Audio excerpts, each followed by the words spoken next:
आज हम बात करेंगे भारतीय संविधान के निर्माण की। कैसे भारतीय संविधान किन-किन चरणों से होकर इसका निर्माण हुआ और कैसे ये अपने मंजिल तक पहुंचा। तो आइए इसकी हम शुरुआत करते हैं। सबसे पहले बात करेंगे हम संविधान सभा की मांग की, क्योंकि बिना संविधान सभा के संविधान के निर्माण नहीं हो सकती है।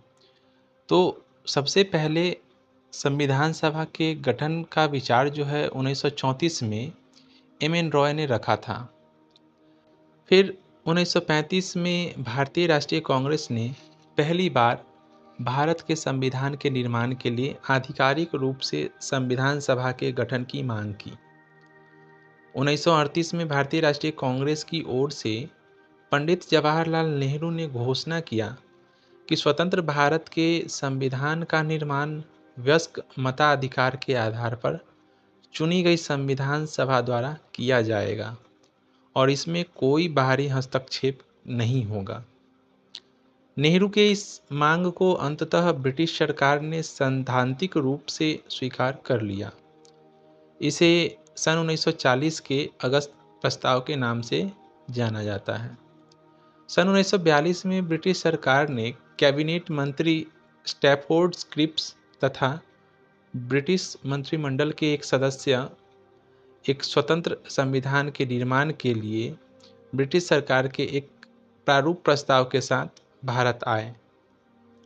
इस संविधान को द्वितीय विश्व युद्ध के बाद अपनाया जाना था। क्रिप्स प्रस्ताव को मुस्लिम लीग ने अस्वीकार कर दिया। मुस्लिम लीग की मांग थी कि भारत को दो स्वायत्त हिस्सों में बांट दिया जाए, जिनकी अपनी अपनी संविधान सभाएं हों। अंततः ब्रिटिश सरकार द्वारा भारत में एक कैबिनेट मिशन को भेजा गया। इस मिशन ने दो संविधान सभाओं की मांग को ठुकरा दिया, लेकिन उसने ऐसी संविधान सभा के निर्माण की योजना सामने रखी जिसने मुस्लिम लीग को काफ़ी हद तक संतुष्ट कर दिया। बात करते हैं संविधान सभा के गठन की, तो कैबिनेट मिशन योजना द्वारा सुझाए गए प्रस्तावों के तहत नवंबर 1946 में संविधान सभा का गठन हुआ। संविधान सभा की कुल सदस्य संख्या 389 होनी थी। इनमें से 296 सीटें ब्रिटिश भारत और 93 सीटें देसी रियासतों को आवंटित की जानी थी। ब्रिटिश भारत को आवंटित की गई 296 सीटों में 292 सदस्यों का चयन 11 गवर्नरों के प्रांतों और 4 का चयन मुख्य आयुक्तों के प्रांतों से किया जाना था। हर प्रांत व देसी रियासतों को उनकी जनसंख्या के अनुपात में सीटें आवंटित की जानी थी। मोटे तौर पर कहा जाए तो प्रत्येक 10 लाख लोगों पर एक सीट आवंटित की जानी थी। प्रत्येक ब्रिटिश प्रांत को आवंटित की गई सीटों का निर्धारण 3 प्रमुख समुदायों के बीच उनकी जनसंख्या के अनुपात में किया जाना था। ये 3 समुदाय थे मुस्लिम, सिख और सामान्य।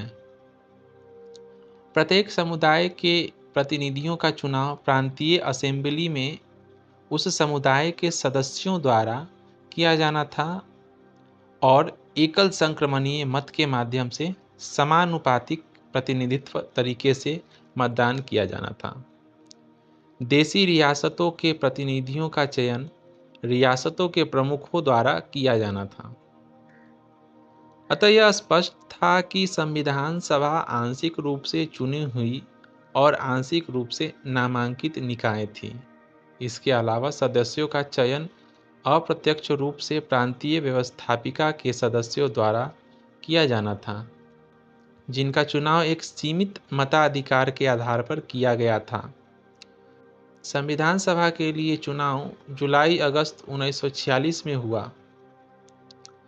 इस चुनाव में भारतीय राष्ट्रीय कांग्रेस को 208, मुस्लिम लीग को 73 तथा छोटे समूह व स्वतंत्र सदस्यों को 15 सीटें मिली। हालांकि देसी रियासतों को आवंटित की गई 93 सीटें भर नहीं पाई, क्योंकि उन्होंने खुद को संविधान सभा से अलग रखने का निर्णय लिया।